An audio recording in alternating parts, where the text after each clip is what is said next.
Presentamos La Entrevista, un espacio de análisis y discusión producido por YSUCA.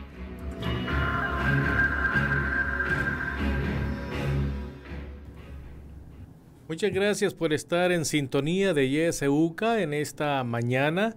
7:03. Iniciamos la entrevista. Hoy hablaremos sobre desigualdad multidimensional. Para ello nos acompañan Óscar Cabrera, él es presidente de la Fundación para el Desarrollo de Centroamérica, FUDESCEN, y también Diana Navarro, ella es economista también de FUDESCEN. Bienvenido y bienvenida a la entrevista. Muchas gracias. Muchas gracias. Para nosotros es un gusto estar acá dialogando respecto a nuestra línea principal de investigación en la Fundación. Perfecto. Vamos a comenzar esta entrevista entrando en el tema para situar también a los amigos y amigas que nos están escuchando. ¿Qué debemos entender por esta desigualdad multidimensional?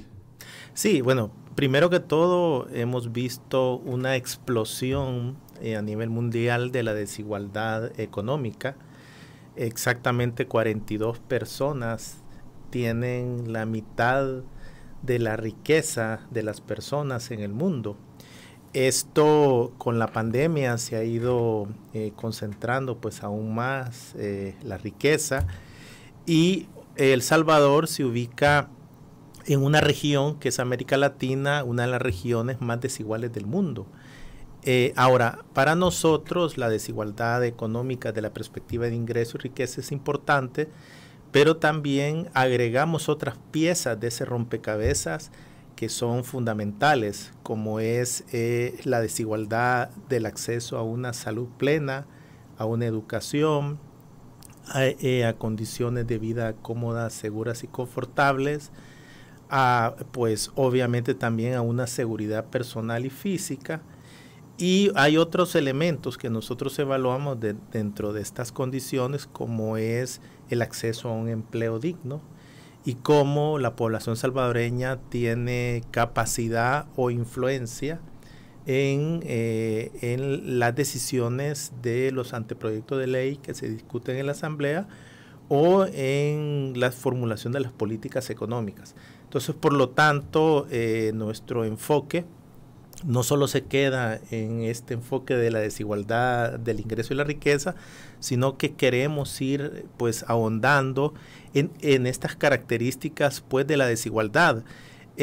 Nosotros decíamos que en el caso de El Salvador, el 10% más rico posee el 66% de la riqueza. Incluso en nuestro informe inicial que publicamos allá por 2021 con Oxfam, nosotros encontramos que hay 110 personas en El Salvador que se denominan ultra ricos y tienen una riqueza equivalente a 5.7 mil millones de dólares, ¿verdad? Entonces, obviamente nos estamos enfrentando a que, al igual que América Latina, la región más desigual del mundo, El Salvador está ligeramente por debajo, ¿verdad? Entonces, esos elementos yo creo que es importante analizarlos dentro de nuestros impulsores de la desigualdad que hemos encontrado. Obviamente los modelos de desarrollo que han implantado las élites empresariales y políticas en El Salvador obviamente han estado dirigidos a formular políticas públicas para su propio beneficio, y esto ha traído un coste social muy elevado. Esto del coste social muy elevado y estas políticas públicas que usted hacía mención, que traen beneficio nada más a un sector, ¿verdad? En este caso al sector de los 5 puntos y no sé cuántos millones. De los 110 ultra ricos. Exactamente.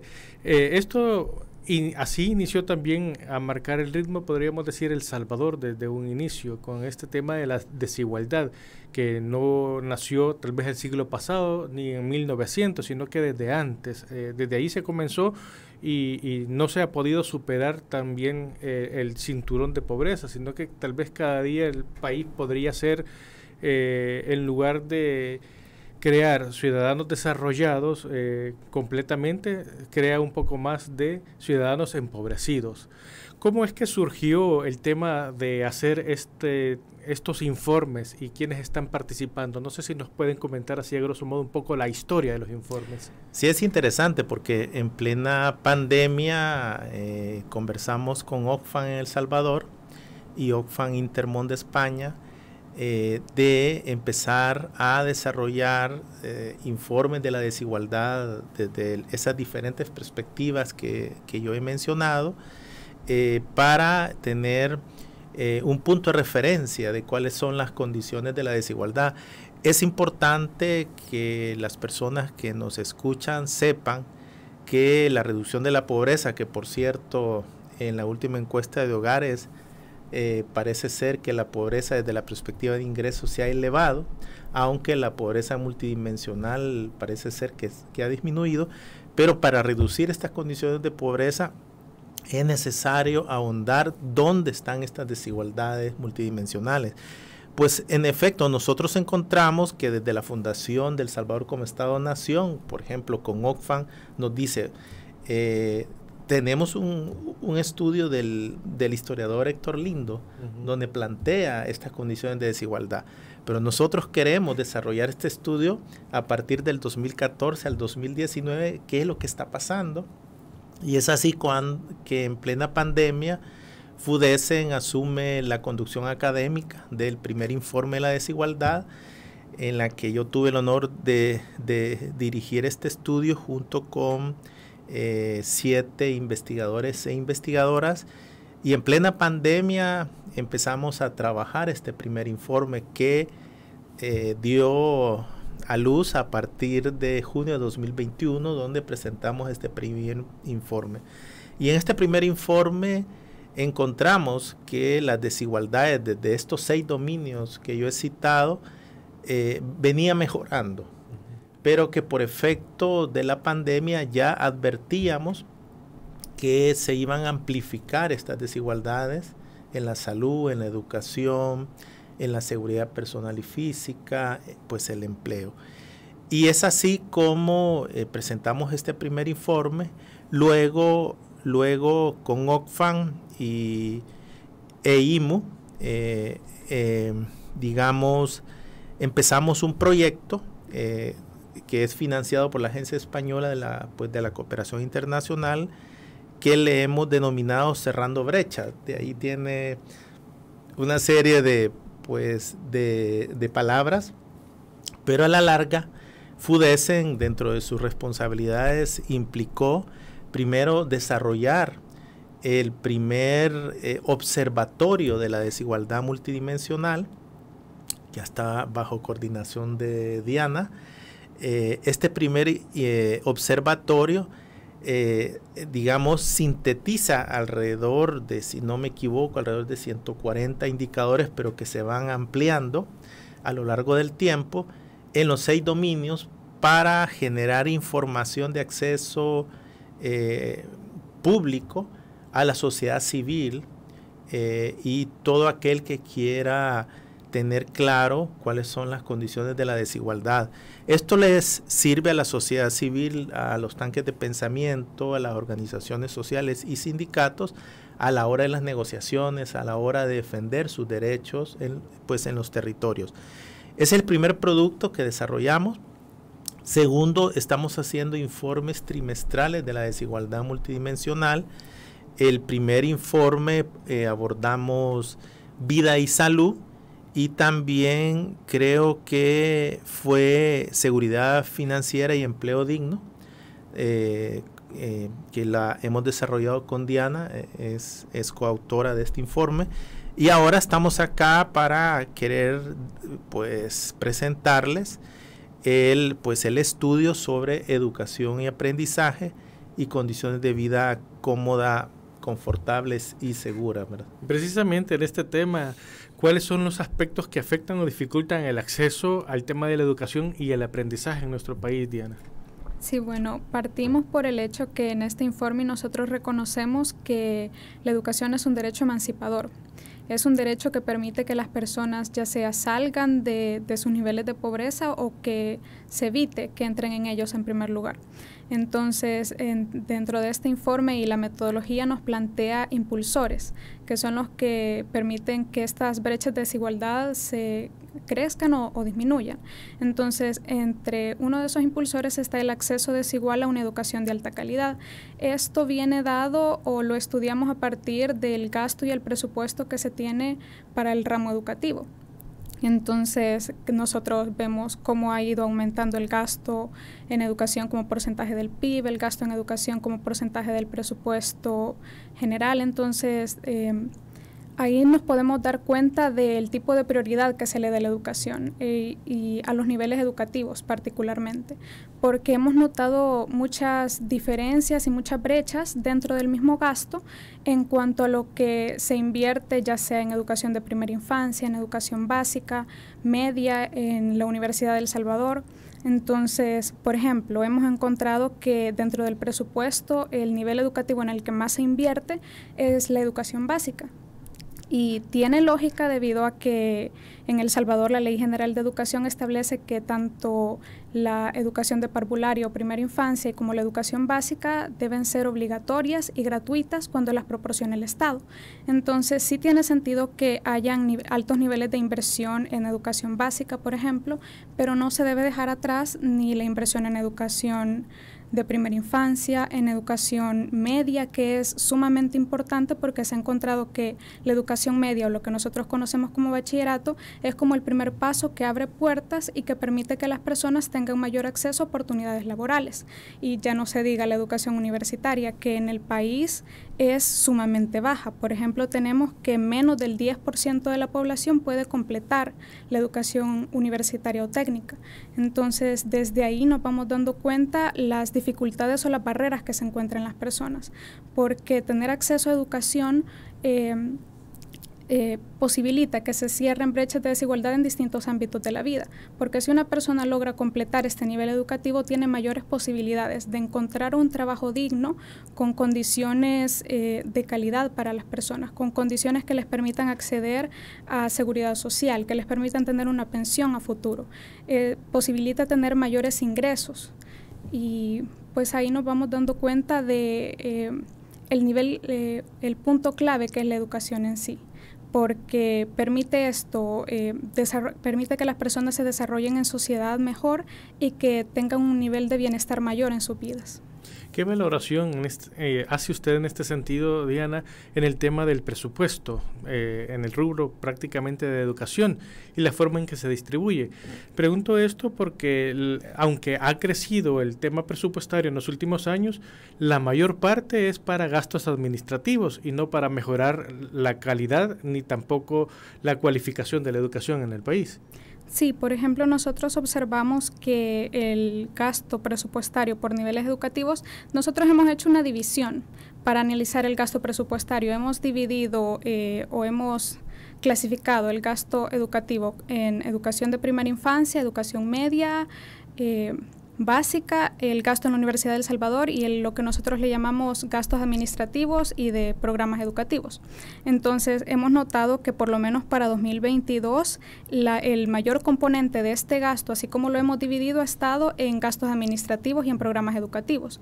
Entonces, sí es cierto que es importante tener programas que vayan enfocados, digamos, a ciertos sectores o a ciertos espacios para la población, pero no hay que dejar de lado la inversión a niveles educativos en sí, porque por ejemplo tener un gasto en educación de menos del 8% para la Universidad de El Salvador dentro de todo el presupuesto, pues es sumamente preocupante, porque digamos es la única universidad pública y gratuita que existe en el país.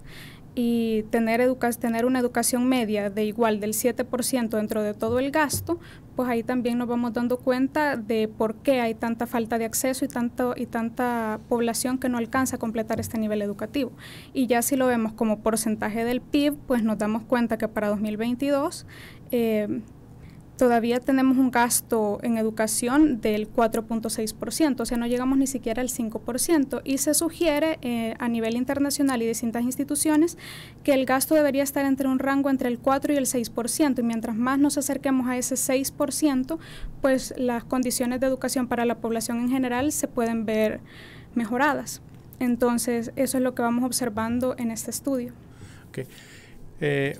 Doctor, con el tema del segmento que logra tener mayor acceso a la educación y quienes también quedan marginados. Y aquí hay un punto que resaltar, porque según también el informe que ustedes presentaron recientemente decía de que de 1950, podríamos decir, para 1980, habían muchos, o muy pocos, mejor dicho, que terminaban una carrera universitaria. Sin embargo, de 1980 hasta 1990 aproximadamente, hubo un pequeño salto, porque al parecer las familias, aunque no habían muchos profesionales, digamos, universitarios, sí potenciaron a sus hijos y estos lograron tal vez coronar alguna carrera, y este está dentro del 10%, ¿verdad? Que a lo que Diana hacía referencia. ¿Cómo estamos de esa fecha para acá, y también qué segmentos están quedando marginados hoy en el tema de educación? Sí, bueno, primero que todo, yo creo que es necesario retomar algunos elementos que ha planteado Diana, y es la insuficiencia en el gasto pues en educación respecto al Producto Interno Bruto.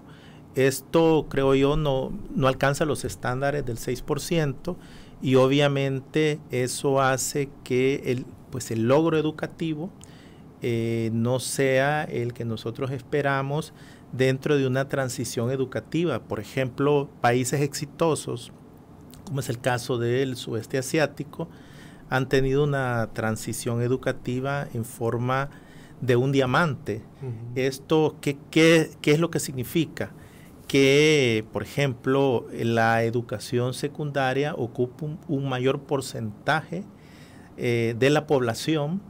Ya la educación primaria, las personas que están en educación primaria ya son muy pocas dentro de esa transición que ha venido desde la década de los 50, y la educación terciaria, digamos, tiene el segundo orden de importancia en cuanto al porcentaje de la población que accede.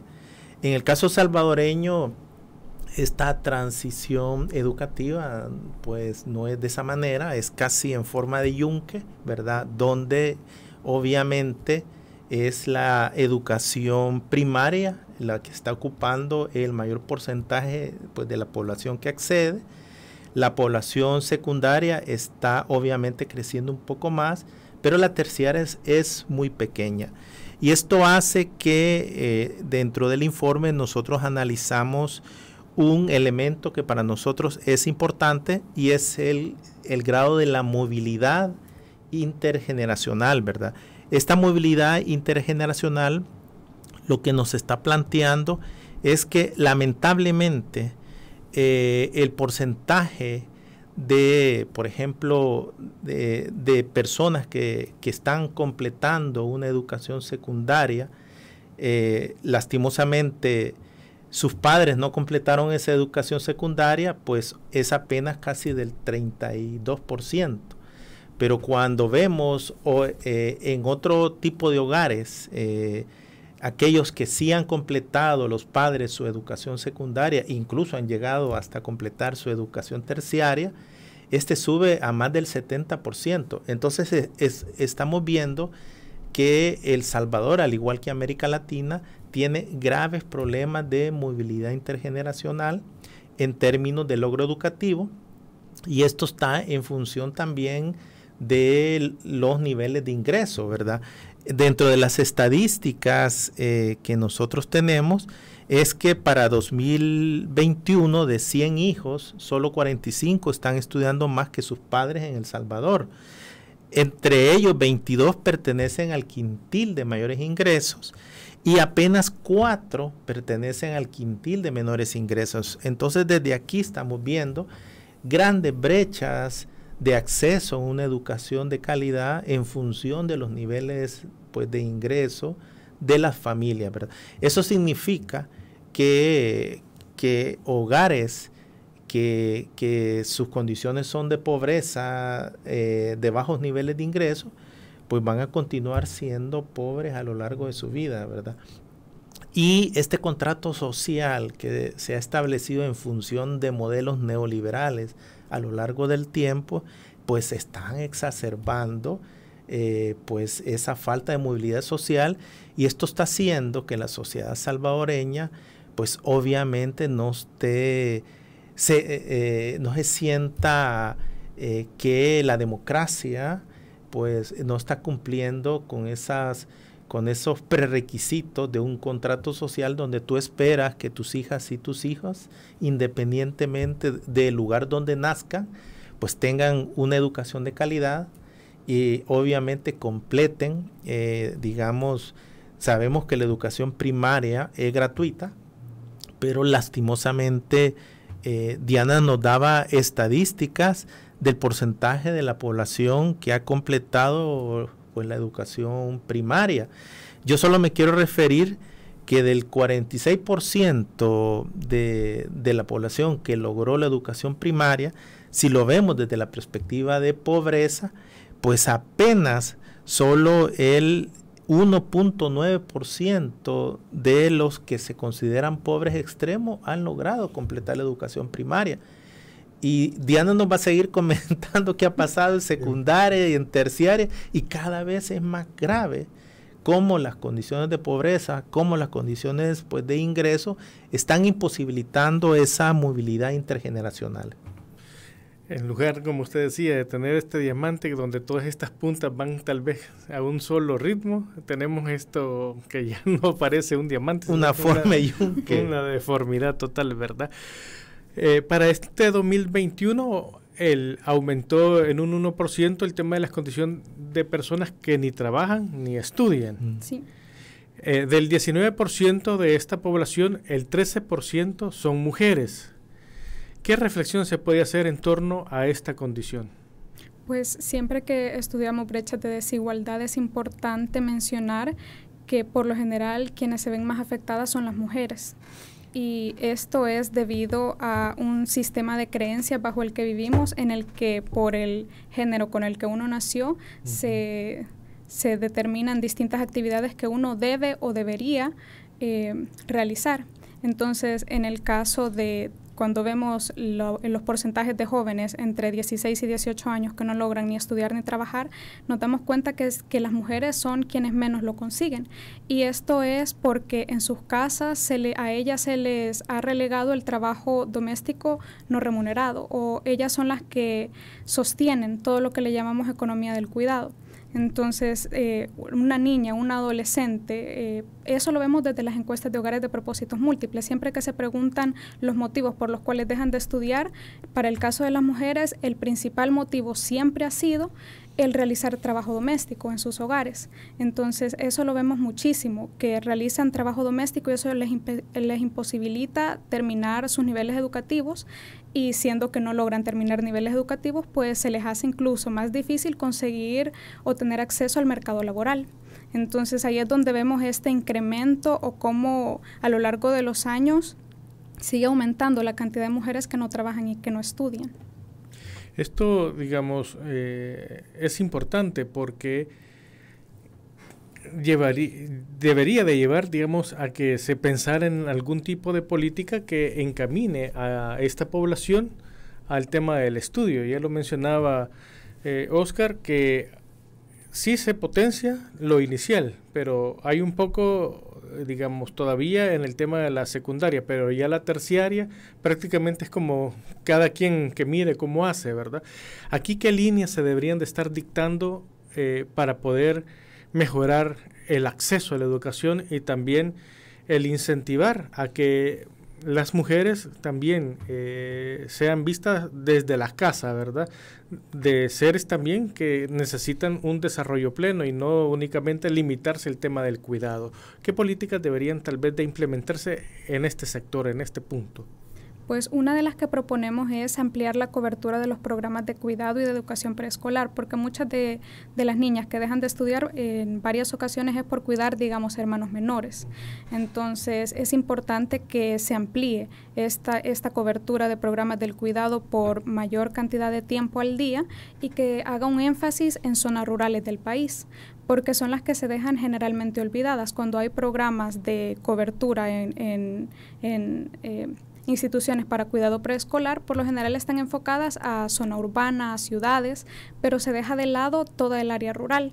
Entonces es importante ir invirtiendo en este tipo de programas que permitan que las mujeres tengan mayor tiempo libre, que les permita dedicar tiempo a su educación, a finalizar sus actividades, a finalizar sus tareas, y que así se vaya incrementando el porcentaje de personas que finalicen niveles educativos. Ese es un buen punto. Y el otro punto también en el tema del acceso a Internet, que ahora es importante en el tema de la educación. Aquí también en nuestro país está una brecha de desigualdad. ¿Esto también limita parte de la educación y el aprendizaje? Sí, quizás quisiera agregar otro elemento. Nosotros decimos dentro de la fundación que las desigualdades tienen rostro de mujer.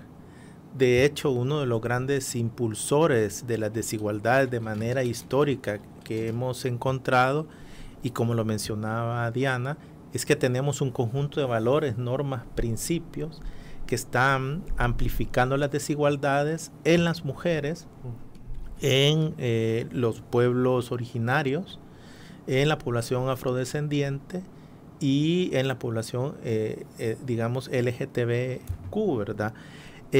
Ahora, digamos que también acabamos de publicar un estudio que se llama El Salvador, un país de cuidados, que es lo que nosotros aspiramos, y en el que las estadísticas frías nos dicen que las mujeres están dedicando alrededor de 38 horas a la semana aproximadamente, puede ser un poquito más, para labores del cuidado. Y los hombres están utilizando apenas 13 horas a la semana. Ahora, si abrimos esto a nivel rural y urbano, obviamente ese número de horas en el sector rural se amplifica. Pero obviamente acá se requieren una serie de políticas públicas que vengan a reducir estas brechas de desigualdad por género, ¿verdad? Si no, pues obviamente se está dejando de lado el gran aporte que hacen las mujeres en la economía del cuidado en el Producto Interno Bruto.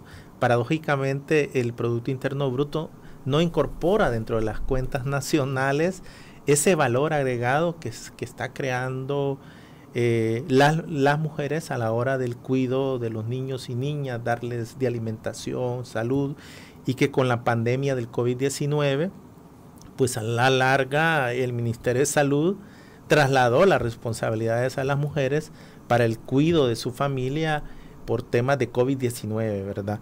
Pero bueno, volviendo al tema pues de Internet, nosotros... Doctor, vamos a avanzar en este tema al regreso de la pausa, 7:30. Estamos conversando esta mañana con Óscar Cabrera, el expresidente de FUDESEN, y Diana Navarro, es economista de FUDESEN, sobre desigualdad multidimensional. No nos cambie, venimos en breve.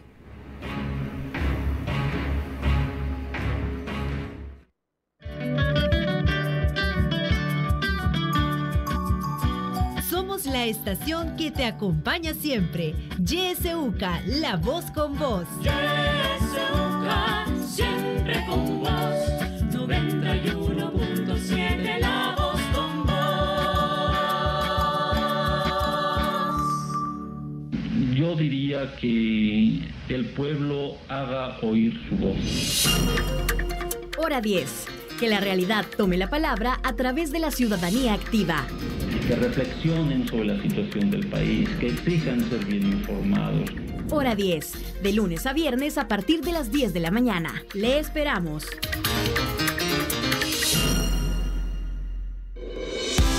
En en la internet, puedes buscarnos en nuestra página web www.ysuca.org.sb, en Twitter como @ysuca917 y en Facebook como Radio YSUCA 91.7 FM.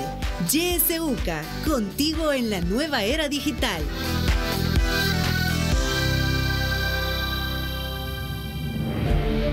Sintoniza Radio YSUCA en el 91.7 del FM. La voz con vos.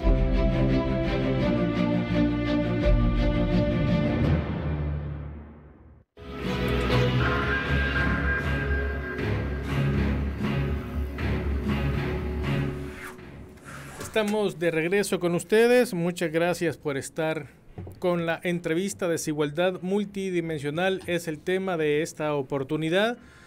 Nos visitan desde FUDESEN Óscar Cabrera, su presidente, y también Diana Navarro, quien es economista de esta organización.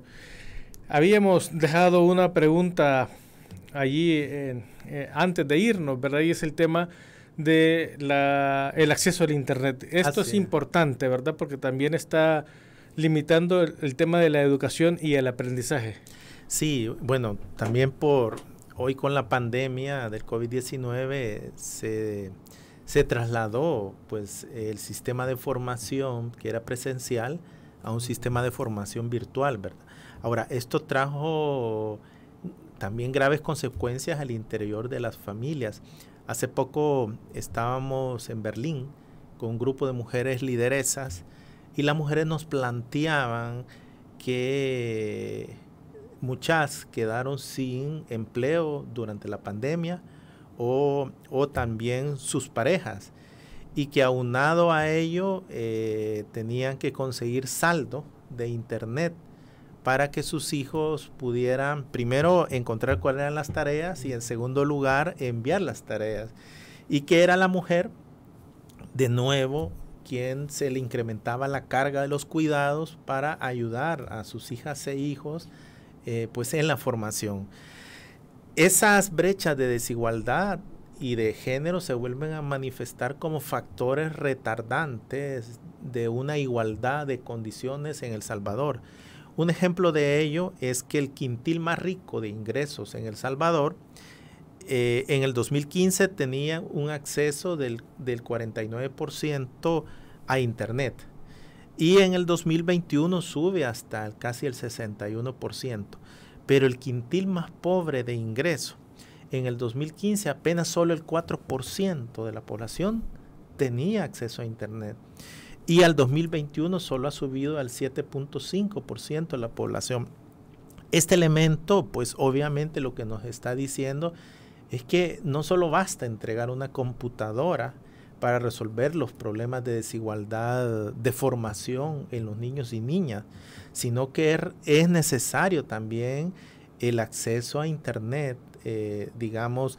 En las escuelas públicas apenas solo el 28% de las escuelas tienen acceso a Internet, pero por el contrario en las escuelas privadas son casi el 80% pues a nivel nacional. Entonces hay que universalizar en la población estudiantil el acceso a Internet y que no sea una barrera para una formación de calidad, ¿verdad? También hay un dato. Si siempre miramos los accesos por niveles de ingreso, hogares que no solo tengan acceso a Internet, sino que también acceso pues a una computadora. En el quintil más rico era 8.96, mientras que el quintil más pobre era casi 0.3%. Es decir, en el 2021, de ese 15% del total de hogares que cumplían los dos requisitos, que es tener computadora y tener Internet, pues obviamente casi, casi 2/3 partes se explicaban por ese quintil más rico de ingresos, ¿verdad? Entonces, ¿cómo vamos a poder tener en nuestros hijos e hijas pues una formación adecuada si no tenemos ni computadoras, no tenemos ni acceso libre a Internet? Y eso se está manifestando ya hoy de vuelta a las clases presenciales, donde los maestros y las maestras mencionan graves problemas de formación en estos años anteriores después de la pandemia. Aquí también clave cuántos niños pudieron haberse quedado, ¿verdad? Tal vez perdieron 2, 3 años de clases y tal vez estaban en cuarto grado y no avanzaron, sino que volvieron 3 años después a cuarto grado. O sea, esto es bastante grave porque retrasa en todas las dimensiones el tema de la educación y el aprendizaje. Tenemos algunas participaciones, generalmente a partir de esta hora. Los teléfonos de YSUCA se abren a la gente que nos escucha en el 2275-9501, 2275-9502. También tenemos el WhatsApp donde ya están la gente participando, el 7571-2779. A través del WhatsApp nos dicen buenos días. La desigualdad en nuestro país y en toda América se da porque sectores cuidando sus bienes redactaron leyes que siempre los protejan, siendo mantenidos por los obreros y campesinos mismos que vienen en eterna pobreza, nos dice Carlos Cálix. Tenemos también un audio en el WhatsApp, vamos a darle escucha. Buenos días. Buenos días, Manuel les saluda de Ciudad Delgado. Fíjese que el tema está muy interesante, más de lo que se imagina. Yo considero a mi propio juicio que la educación debe darle prioridad, igual que la igualdad, porque la igualdad ha sido una teoría nada más escrita en papeles, no se ha puesto en práctica. Le quieren dar a todo con el dedo a uno de que la igualdad y que la igualdad en todos los términos, hablo en teoría económica, de comida, de religiosidad y todo, pero al final no hay igualdad. Jesús en eso trabajó, pero aquí solo se dice, pero no se hace. Imagínense que en la educación, aquí nada más solo lo que buscan, lo que los gobiernos quieren que sepa la gente para mantenerlos manipulados. No hay una educación libre en donde, dijo el joven ponente, ¿verdad?, que sea causa de emancipación, de liberación, para que sean libres las personas y puedan pensar como ellos, como persona propia que es, ¿verdad? Sino que siempre debe haber como un matiz de manipulación, y eso debe de profundizarse este tema. Gracias, hermano. Buen día. Muchas gracias. Buen día y muchas gracias. Ahí están 2 participaciones. No sé si ustedes tendrán algún comentario.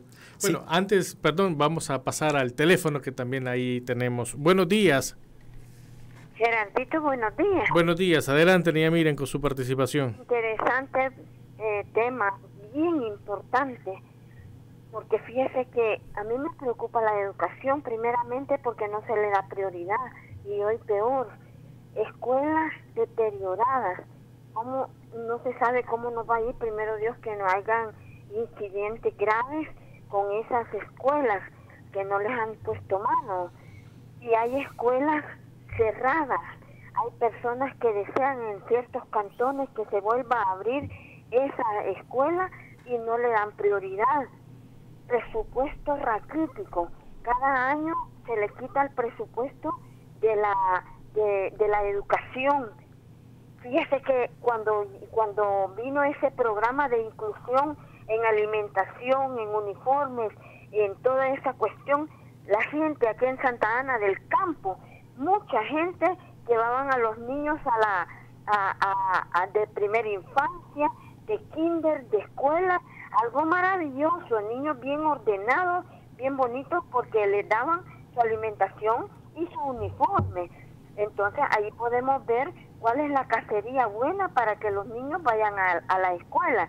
Internet, ya ustedes lo han dicho, no hay acceso ya de lo interurbano hacia adentro de lo rural, ya niños a los ríos, niños en árboles, niños en muros subidos para poder lograr y secuestrar el internet. Entonces, sinceramente, no hay escuelas de inclusión para niños con discapacidad, pero no hay personal capacitado. Entonces, en esas aulas tiene que haber también niños para niños con discapacidad, para que ellos puedan entrar ya en su desarrollo, ¿verdad? Y tengan un buen futuro.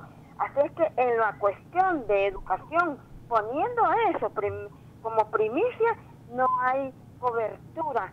Y en trabajo, ahí pueden ver ustedes que no hay personas con discapacidad, pero bien capacitados. Bueno, ahí estaba la participación de la niña Miriam, muchas gracias. Tenemos más por acá preguntas, dicen: buenos días, excelente programa, me define por favor el concepto de riqueza. Y tenemos 2 participaciones más vía WhatsApp de audio, vamos también a escucharles. Buenos días. Buenos días, yo pues veo pues de aquí en El Salvador le dicen necesitamos empleos jóvenes, pero dice con 5 años de experiencia. ¿Y cómo va a tener experiencia si puede ser su primer trabajo? ¿Por qué no darle la oportunidad al joven para que él se vaya formando en su trabajo? Esa es mi inquietud. Buenos días y que Dios los bendiga. Buenos días. ¿Cómo van a tener experiencia si nunca han trabajado? Hay que darle la oportunidad por su primer trabajo. Buenos días, dice Radio UCA, felicitar a sus invitados, y es lamentable cómo se sigue con la carencia de la tecnología. En la zona rural, dicen las madres, de nada sirve una tablet, una compu, si no tenemos para internet. Soy una docente, muchas gracias por su atención. Más o menos son algunas inquietudes, ¿verdad?, que han caído de los oyentes. No sé si tendrán ustedes también algunos análisis. Bueno, primero que todo, pues yo creo que el hecho de que históricamente siempre han habido desigualdades, eso no significa que tomemos una actitud pasiva y no analicemos si las brechas de esta desigualdad, ya sea desde la perspectiva de ingreso o desde la perspectiva de riqueza, que riqueza es la acumulación pues de activos físicos, como por ejemplo pues que tenemos casa en la playa, pues varias casas, como también activos financieros. Somos dueños de una empresa, somos el principal accionista, tenemos títulos, valores, inversiones financieras. Ahora, lo preocupante es que digamos, han existido puertas giratorias desde la Constitución de El Salvador como Estado-Nación, en donde las élites han incidido en los marcos legales y en los marcos normativos para, digamos, a su favor. Y esto, pues, obviamente lo que ha venido trayendo es, primero, una concepción que fue histórica de no facilitar el acceso a la educación, como sí pasó en Costa Rica con los sectores rurales, pues, al salvadoreño. Y por otro lado, hemos visto también, por otro lado, una concepción que se llama pues meritocracia y que se ha querido como vender por este modelo neoliberal en el que todos podemos ser ricos en un momento dado, que es una cuestión de esfuerzo, y eso no es del todo correcto, porque los hogares o los hijos de hogares más ricos digamos, tienen, digamos, riqueza acumulada por generaciones anteriores, y sus condiciones de partida son totalmente diferentes a un hogar en condiciones de pobreza extrema, ¿verdad? Entonces, no es cierto que van a competir al mismo nivel. Y nosotros concluimos en este informe que esa escasa movilidad intergeneracional, ya sea desde la perspectiva del logro educativo, de acceso a empleo de calidad, de mejores salarios, se explica por el lugar de nacimiento. Siempre hemos dicho, no es lo mismo nacer en Sensembra que en Antiguo Cuscatlán. Las condiciones son muy diferentes, o las mismas características de la familia. Un hogar donde es la madre la cabeza de la familia, los niveles de vida van a ser diferentes pues a otras condiciones. El ser mujer, decíamos nosotros, es un factor de escasa movilidad. También decíamos el ser descendientes de pueblos originarios o afrodescendientes. Estas características en El Salvador han incidido como un retardo a que las personas desarrollen dimensiones de una vida digna, como una salud, una pues educación de calidad, obviamente una seguridad personal y física, y esto pues a la larga está siendo la necesidad, y nosotros hemos propuesto desde el 2021 la necesidad de 6 conjuntos de políticas públicas para que El Salvador transite de este modelo neoliberal hacia un modelo por la igualdad, ¿verdad? Y 6 conjuntos de políticas públicas nosotros hablamos, necesitamos un sistema social universal, necesitamos una mayor participación ciudadana y transparencia, obviamente una justicia fiscal, la estructura de la tasa de tributación en El Salvador es que 2/3 partes de la tributación son mediante impuestos indirectos, cuando deberíamos de darle un golpe de timón y pues que los impuestos fueran directos, y pues impuesto al patrimonio,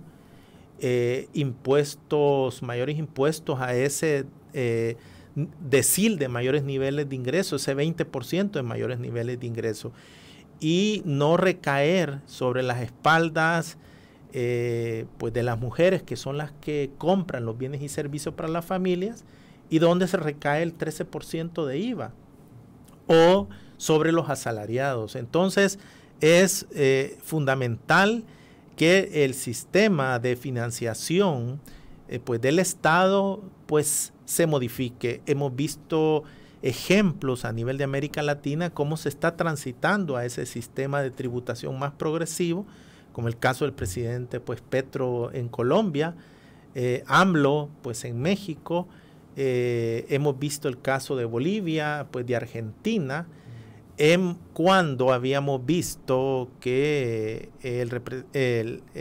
la directora gerente del Fondo Monetario en plena pandemia estuviera hablando de un sistema tributario más progresivo, o cuando el representante de las Naciones Unidas estuviera sugiriendo impuestos a las eléctricas o a las empresas distribuidoras de petróleo. En El Salvador este tipo de debate pues no está, ¿verdad? Por el contrario, se ha mantenido lo que históricamente ha sido el sistema de tributación generado por el consenso pues de Washington allá por 1990, cuando llega el partido Arena al poder y elimina el impuesto al patrimonio, y el sistema de financiación se queda a través del IVA que se implanta, y pues obviamente a través del endeudamiento externo es como se financian las inversiones o los exiguos montos de gasto en educación que hemos visto,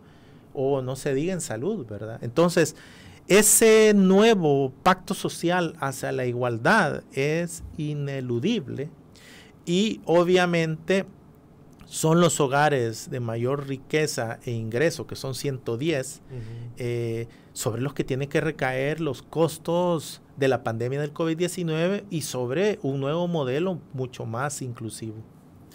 Los mismos grupos, ya lo mencionaba el doctor, indígenas, mujeres, gente del área rural, la comunidad LGTBI, son los que viven y los que están sumidos en esta desigualdad, ¿verdad? ¿Esto qué implica para el país, que estos mismos grupos estén bajo esta sombra y no les permitan un desarrollo pleno? Sí, es que cuando hablamos de educación, lo que intentamos resaltar acá es la necesidad de un carácter universal de la educación. Como nos mencionaban las personas que comentaron hace poco, el acceso a la educación es tan difícil, nosotros lo enfocamos, vemos cómo está afectando al área rural, que es un segmento bien grande. Dentro de esa misma área rural hay, como usted lo mencionaba, diferencias entre los distintos grupos vulnerables de población, pero el hecho que al día de hoy las personas que viven en el área rural, muchos tengan acceso a una escuela que simplemente dé hasta 6º grado, en algunos casos quizás hasta 9º, pues es muy preocupante. Sentir que las personas después de 6º grado se tienen que movilizar a otra ciudad, a otro pueblo para poder educarse, para poder finalizar su 9º grado, ya no se diga bachillerato, que probablemente tengan que movilizarse más lejos, tengan que asumir gastos de transporte, gastos de educación. Entonces ahí estamos viendo que estos grupos vulnerables de población cada vez la tienen más difícil. Es imposible que salgan de niveles de pobreza en los que se encuentran, porque son poblaciones que no tienen acceso a educación y que por ende viven en pobreza y vivirán en pobreza si la situación no cambia. Entonces, este es un problema muy grave, como lo mencionaba el doctor, ahí es donde vemos temas de movilidad intergeneracional, y eso en El Salvador lo vemos, casi parece un círculo vicioso, porque simplemente son los hogares de mayores ingresos los que siguen teniendo acceso a educación, los que pueden finalizar mayores niveles educativos, porque hemos encontrado de repente en distintos estudios que, digamos, los hogares en los que hay acceso a que las personas tengan una pequeña biblioteca en su hogar tienen mejores resultados en lenguaje, en matemática, y que por ende puedan finalizar sus niveles educativos. Finalizar sus niveles educativos implica que luego puedan acceder a un empleo digno. Entonces, y que al tener un empleo digno, probablemente sus hijos van a nacer en condiciones en las que también puedan finalizar mayores niveles educativos, finalizar educación terciaria, tener un técnico, tener una licenciatura, lo que ellos decidan estudiar en universidad. Pero por el contrario, vemos que las personas que nacen en otro tipo de hogares no pueden. Entonces es de enfocar nuestra atención, es enfocar el gasto en garantizar esta universalidad de la educación. Ahí también entra el tema de las condiciones de vida cómoda, segura e independiente. Para ir cerrando, ¿cuáles fueron los principales hallazgos en este tema y qué dice el informe? Sí, bueno, primero, de nuevo, vemos que la desigualdad en este dominio tiene rostro de mujer, ¿verdad? Empezamos a ver que son las mujeres las que están teniendo situaciones de inseguridad alimentaria. Casi un 50% de la población de mujeres está teniendo una inseguridad alimentaria respecto a hombres que andan alrededor del 34%. Y entre 2015 a 2020, más de la mitad de los hogares se encuentran con un alto grado de inseguridad pues alimentaria, ¿verdad? En la estimación que ha hecho FAO es que son alrededor de 900,000 hogares en El Salvador que tienen algún tipo pues de inseguridad alimentaria. También la encuesta de hogares, la del 2021, dentro de poco vamos a empezar a analizar la del 2022, de nuevo nos viene a confirmar que el 57% de los hogares tienen una seguridad, es decir, que casi un 43% tienen un grado de inseguridad alimentaria, ya sea leve, moderada o pues inseguridad severa. Y si, digamos, otro de los elementos que analizamos en este gran dominio es el porcentaje de acceso al agua potable. Dentro de ellos vemos que el porcentaje de hogares que les sirve agua potable ha venido reduciendo desde el 51% que ANDA proveía en el 2015 a un 41.2% en el 2021. Y vemos un incremento, pues obviamente, de otras formas de acceso al agua, como son el acceso a otras fuentes, que ha subido desde el 2020 del 34% hasta el 37%, y las juntas de agua o por las alcaldías desde el 20 hasta el 22%. Otro elemento que también nosotros evaluamos como condiciones de vida cómoda es cómo los hogares acceden a un servicio sanitario. Y acá observamos que ha venido disminuyendo paradójicamente el acceso a un inodoro mediante alcantarillado. En el 2020 era el 36% y ha caído hasta el 33%. Y usualmente mientras que los inodoros a fosa séptica ha ido aumentando del 27% a un 27.2% entre 2020 y 2021. Esto tiene condiciones en el largo plazo, pues en un mayor incremento pues de enfermedades en la población, sobre todo pues en el sector rurales. Y otro elemento que evaluamos es cuál es el panorama del déficit habitacional pues en los hogares salvadoreños, y donde alrededor del 37% de la población está viviendo en alojamientos temporales, ya sea alquilando, siendo colono, o pues ocupación gratuita, ¿verdad? Y es decir, la tasa de hogares que alquilan se ha mantenido en alrededor de 13 hogares de cada 100 familias o hogares están alquilando, ¿verdad? Y alrededor de 21 hogares pues de cada 100 están ocupando pues alguna casa, ¿verdad? Estas no son condiciones halagüeñas, no son condiciones dignas de acceso a una vivienda digna, no son condiciones de acceso a un servicio sanitario, no son condiciones de acceso al agua potable, ¿verdad? Y pues obviamente también vemos una doble carga de la nutrición. Vemos cómo la tasa de obesidad y la tasa de desnutrición equivalen casi a 2.850 millones de dólares. Esos son los costos, casi el 10% del Producto Interno Bruto. Y obviamente lo que nos está diciendo es que las políticas públicas hay que enfocarlas bajo otro lente, y los objetivos ya no son el Bitcoin, los objetivos son mejorar las condiciones de vida de la población salvadoreña, reducir los niveles de hacinamiento, reducir los niveles de desnutrición, reducir las tasas de obesidad, generar empleo de calidad. Y en el campo educativo, pues obviamente hay que centrarnos en la formación del docente, centrarnos en la mejora de sus salarios, y que la política educativa no solo es ofrecer una tableta o una computadora, sino que el docente tenga las herramientas educativas para darles una formación de calidad a los alumnos. Bueno, hemos llegado al final de la entrevista. Este día hablamos sobre desigualdad multidimensional. Nos acompañó Óscar Cabrera, presidente de FUDESEN, y Diana Navarro, economista de FUDESEN. Muchas gracias por asistir al programa. Gracias por el espacio. Amigo y amiga, les esperamos mañana en una nueva entrevista.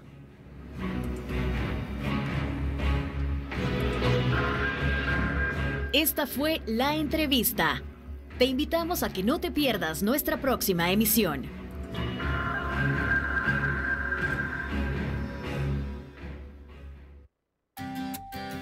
Disfruta tu mañana en compañía de Radio YSUCA.